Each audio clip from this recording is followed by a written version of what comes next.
Thanks everybody for coming today. I'm excited to share some thoughts with you.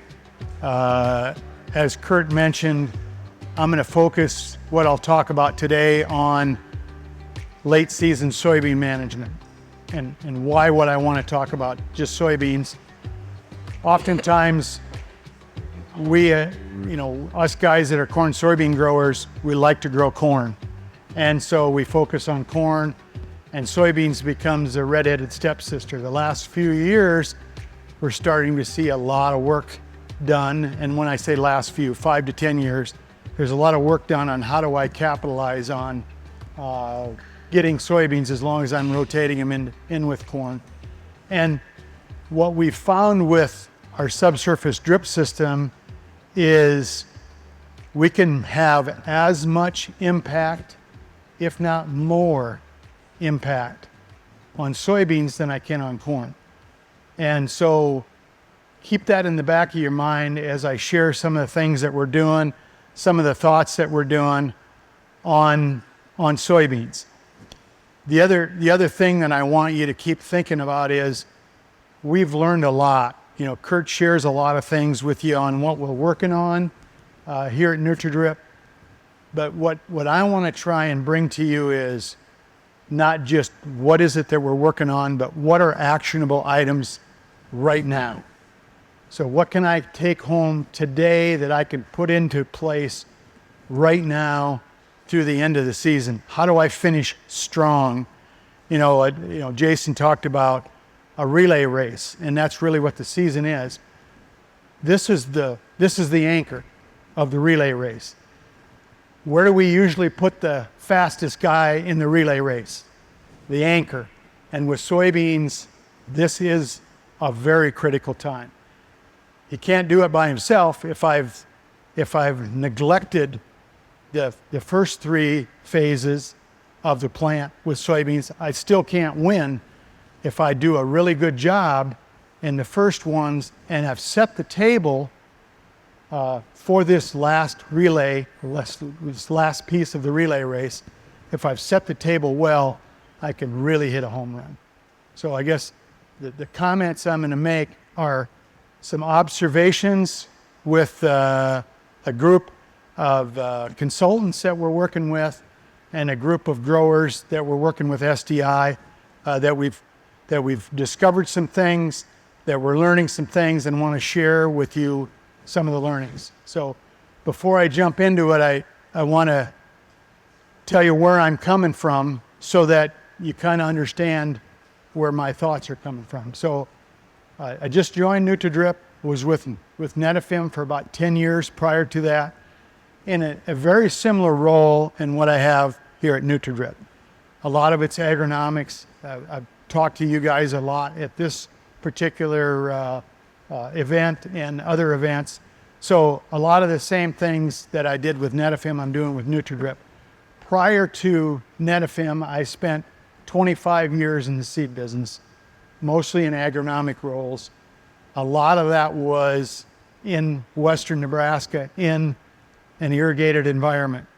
And when I first moved, and I'm a corn and soybean livestock farm guy from South Dakota. That's where I grew up. And I've since returned back there, and I live just north of Sioux Falls, is where our farm is. But I learned a lot about dryland farming, and I came to a high appreciation of genetic yield potential when I grew dryland crops. When I moved to Nebraska, I learned something else, and that is just because I have the very best genetics doesn't mean I'm going to have the highest yielding product. You have to manage with water, manage with irrigation, and I came to a really high level of appreciation for irrigation and how we irrigate, how we schedule irrigation, and how we fertigate. And hence, that's why I stand before you today. While I was, between the seed business and Netafim, I ran a dealership for irrigation. We had pivots, valley pivots, and drip irrigation. So I got a chance to play with both, did a lot of stuff with technology. I love the level of control that we have with drip irrigation. That's why I stayed in drip irrigation. So with that background, you kind of understand where I'm coming from with some of my comments, hopefully, and would entertain any questions. If what I'm talking about doesn't make sense, or if you want me to stop, back up, please pull me back, and we'll work through it. Okay, it's working. So again, what I want to focus on today is the late R stages of soybeans and some final thoughts on soybeans. Again, I'm not saying that this is so much more important than the other things. It's the relay race, but we can make or break all the foundational things that we've already done to build a really good crop. We can make or break it in this short amount of time that we have left. So again, like I talked about before, this is the pointer. This Agronomy 365 group is the place where we send our tissue samples and our soil samples, especially the in-season stuff. So they created this 6 phases for soybean success. And so I'm going to start with this R4 to R5.5. And what is that stage? The R3 stage, right prior to that, is where pod initiation starts. That's where you start to see the pods. After flowering, you start to see the pods. That's R3. R4 is when the pod is developed and we start to increase the thickness and the grain itself and fill the grain. So this is grain fill phase that I'm going to talk about. And they're defining it as cell elongation. I'm defining it as how big can we get the bean. And so again, we've kind of already established the number of pods. You know, even though we're going to have a few flowers at the top, I don't know if you can see it or not, there's still a few flowers right at the top and a few that are still in that R3 stage, but the majority of it is already set. So now our focus is on making the beans as big as possible, as heavy as possible, so I can get the very highest yield from that. So this is the stage, and then we'll finish with this a little bit later. So the key nutrients that they've identified, and a lot of that's already been said or will be said later on, calcium, boron, manganese, potassium and nitrogen. I've had a lot of talk, zinc and copper. So what do they do? A lot of the key nutrients, calcium, boron, and manganese are, and I'm not going to go through these in depth, but these are the ones that we identify. And as we look at tissue samples, we want a certain level in the plant at this stage. And I'm going to talk about that in a little while. What levels, what is their functionality? And this is information that we can share with you as you build your program for each year. So again, we've kind of breaking it down into different chunks and its functionality of each chunk. And again, the cell elongation, potassium, nitrogen are a big part of that. It has impact on the size of the beans itself. We've already determined the number. Now we want the size to get big so we can capitalize on yield. So apologize for this small numbers on these charts, but again, we can share with you on these charts where we want to be for each nutrient, nitrogen, phosphorus, potassium, at the R4 stage where we want to be. So there's a target. Again, we want to share with you what's something actionable. As you take tissue samples, where should my target be for nitrogen, potassium, sulfur, and the micronutrients? But also in the red, and again, it's really hard for me to see, so I'm sure you can't see it. What's my trigger? If I reach to that level or below that level, there may be an opportunity for me to do something. And it's already been said up here this morning, oftentimes the biggest value for tissue sampling is next year and years previous. It's the things that we learn, but there may be an opportunity for a trigger application in R4 or R5 that gives us something actionable, something that we have to register in our mind as, golly, maybe it's something that maybe I won't do this year, but I'll watch my tissue samples and I'll maybe do something actionable. And also was mentioned earlier was some of the balances or the ratios that we have with the nutrients as we get out of balance. Balance was said several times. We're learning more and more about it's not as much about the level of the nutrients as much as it is the balance. And to take one of the comments that Jason and Kurt talked about before is, these levels are certainly important up here, but if we're out of balance by adding an additional amount of one particular nutrient could drive us even further out of balance. So we need to understand the balance, and that is part of the reports that you'll get from the tissue and the soil samples that you'll get from the lab that we're working with. They'll talk about balance, they'll talk about actionable items and their recommendations, and based on these charts, we can create some actionable items for this year and for the future. Does that make sense? Again, I'm not going to talk as much about specifics, but as generalities, there's big opportunity at this stage for us to finish strong, but what do I need to look at? What do I need to watch? What are some of the things that I can focus on as you take tissue samples and soil samples? So Jason shared with you some of the University of Illinois uptake charts. This is a season-long uptake chart for all of the nutrients stacked on top of each other for soybeans. And there's kind of a two-hump, I'll call it a two-hump camel, if you will, to visualize. And this uptake, high uptake, starts at about R2, R3. That's where a lot of nutrients are needed, and that's when a lot of the nutrients we can deliver just before, just in time. We can deliver through our fertigation system. Takes a little bit of a rest at about R5, and I'll show you some pictures of what R5 looks like in the pod in a minute. But there's a huge uptake and then another uptake. But if you look at the example, and Jason said it, but I'm going to say it again to you, is when's the heavy lifting done with soybeans? The heavy lifting is done, and the nutrient needs of the soybean plant is done after the flowering and after pod initiation, after R3. So we need to kind of start about that time with fertigation and bring it home in this later period. At around R4 it peaks, and then around R6 is another peak.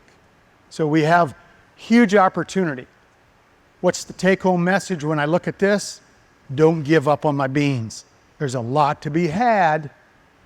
If I've set the table really well, there's a lot to be had later in the season with a lot of the nutrients. It's a measure then manage approach. There's a lot to be had later in the season. This is micronutrients.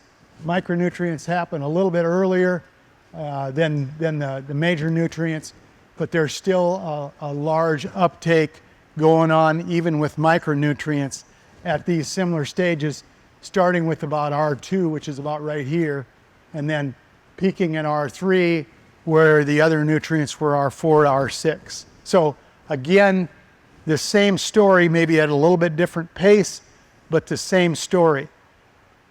Don't give up on them. There's opportunities to be ready for this. If you can't do it yet this year, be thinking next year, when can I have the biggest impact? That anchor in my relay, on my relay team is really critical. This is where I'm going to put a lot of focus. Does that make sense? Am I making sense? Again, we need to be tissue sampling, we need to be in-season soil sampling to understand where we stand, but this is some of the actionable items that we can build from those in-season. So there's a couple of the charts that I want to share with you, and that is, what's the difference between an average, maybe an average dry land tissue test and higher yielding irrigated test. So nitrogen, again, the growing seasons across the bottom. And this is our expectation or our goals for yield. So 50 bushel crop, oftentimes for nitrogen, is in that mid 3, 4 rate, with a high yielding 80 plus bushel irrigated. 80 plus bushel, I need to be around 4 at its peak. And again, where are those, what stage of growth am I at? This is the R3 to R5 timing, where a lot of us are at right now. That's where my peak needs to be with nitrogen. And again, there's a big difference. And as you get later in the season after this, it separates even further. That's another lesson of, if I build that factory and build that amount in that plant, the yields will separate even further going into the finish. Does that make sense? Phosphorus, a similar pattern. A lower yielding 50 bushel crop, at about 0.9, 1.2 for my higher yield. So I need to have that built into that plant. I need to have that target higher if I want to capitalize utilizing my drip system as the delivery of the nutrients, but also delivering that higher yield. Potassium, it's a bigger spike. I think Jason shared a little bit of this earlier. It's a bigger spike, maybe a little bit earlier. It's got a bigger peak. So we have to be a little bit more focused. But again, it's a big differentiator with uptake and rate of nutrients and pounds per acre per day for potassium. Questions on this R4 to R6 stage? Kind of finished that. I'm going to transition then to the total finish. So after R6 to R6 plus, when I've pretty much got that bean completely full in the pod itself, and I've got a picture of it here in a minute. I told you earlier, but I'll show you a picture of that. In fact, it's next. But I'm going to go back. So how do I finish it out? How do I capitalize on making sure that I keep the bean size large and get as much weight as I can into that is the R6 phase and finish. And again, some key nutrients. The major nutrients, the nitrogen, the potassium is pretty much over by now.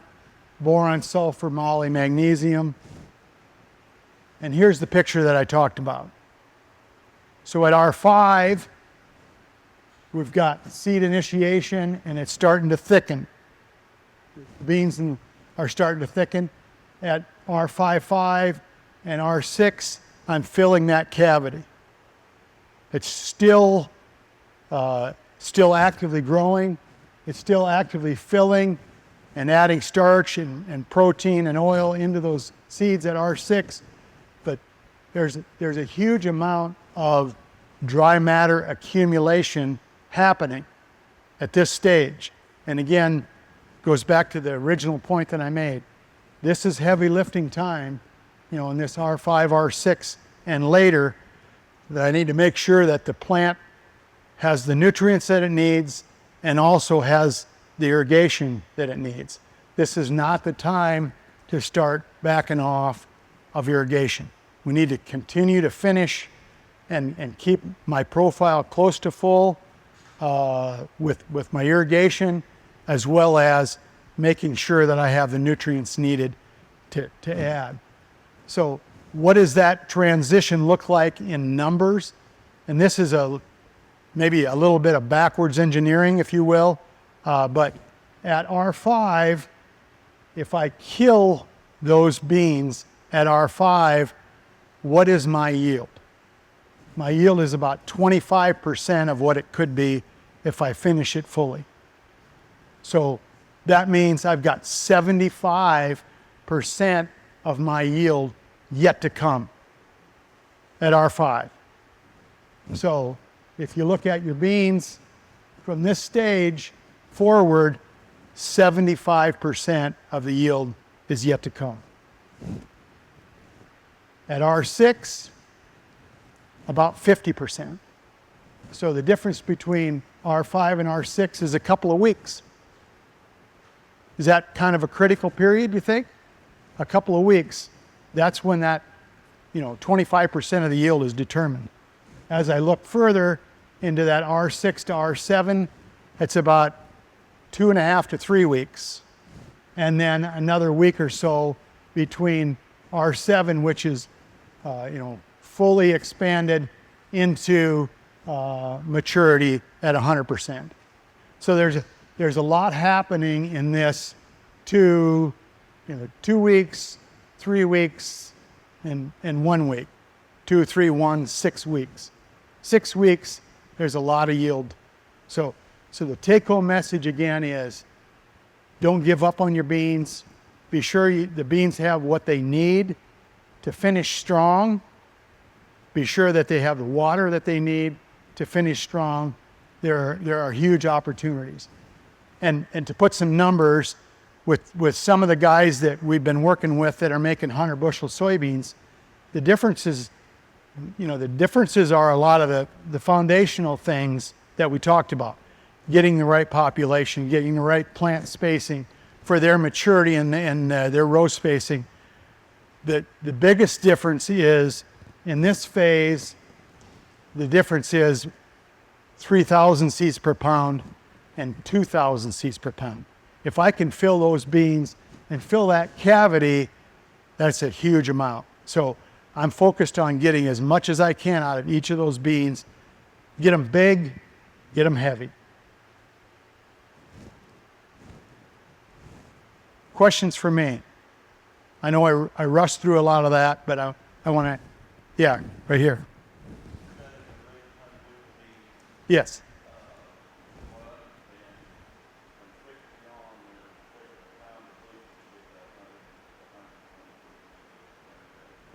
So you're talking about nitrogen, or? Yes, that's a great point. I didn't say that in my talk. So the question is, for those of you online, is what about nitrogen? How should I manage my nitrogen moving forward?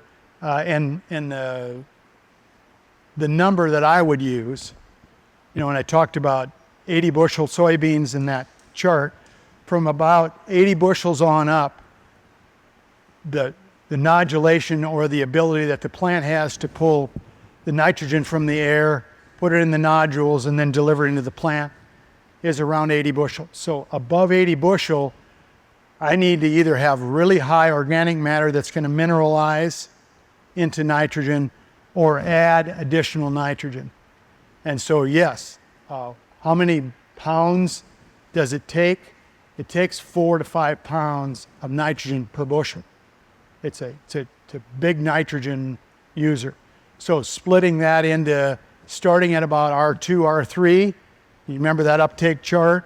And that big difference, starting at about R2, R3, maybe 3 shots of nitrogen. Think about that time frame. I'm going to back up, if I can get it to back up. So I'm in this R3, starting at R3, but especially R5, in this R5 to R7 time frame, have a couple of applications of nitrogen. How much really depends on how aggressive that you want to be. If things look really good, you can put on 30, 40 pounds and add bushels. Certainly that's very feasible. And the guys that are growing 120 bushel soybeans are adding nitrogen, but they're not putting nitrogen on anywhere until I get to pod initiation. If I put additional nitrogen on early, I'm going to get a big rank plant that won't yield. So be sure we wait till pod initiation to start that. So that answer your question? Maybe too much detail, but I have a tendency to ramble. But Todd, do you have a question?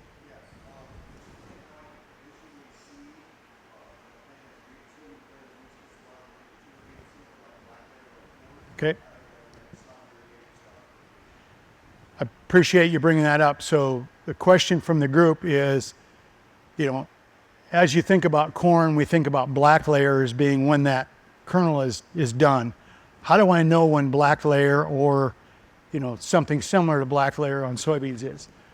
We used to think, and again, I'm an old guy, so I used to think when I first see along the main stem toward the bottom, like the third or fourth node up, when I start to see one of those pods turn yellow or brown, that was a time to shut things off.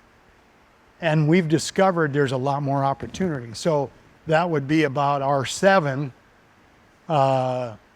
Now we want to wait until and continue to irrigate and continue to feed all the way through to where I see a majority of those pods, maybe the top cluster of pods. I'm not going to wait for those, but as I decide when I'm going to turn off my irrigation, turn off my fertigation, I've got a majority of those pods on the main stem turning yellow and brown.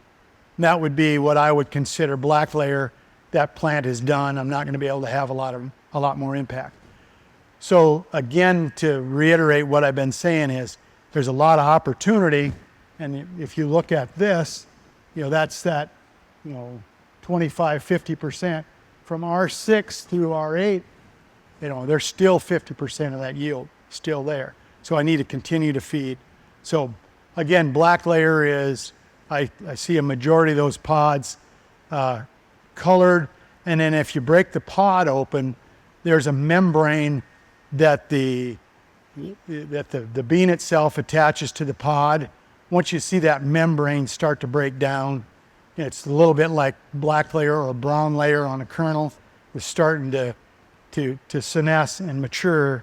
So when you start to see that membrane start to break down, then that bean is done feeding, and it's got everything in the kernel that it can get, and that's a good time. Feeding it anymore after that is a waste of time. So look for colored pods. Look for that membrane as you break that pod open. Look for that membrane to start breaking down. That's kind of the black layer equivalent to soybeans. Great question.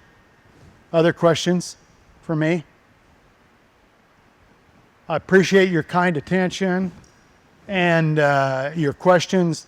I plan to be around through the rest of the day, so if you have individual questions or things you want to cover, I'd be happy to visit with you.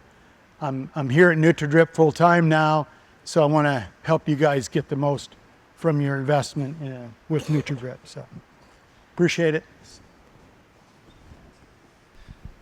Just real quick, while Tim's presentation is up, I'm going to have Seth go back to one of the early slides on tissue levels.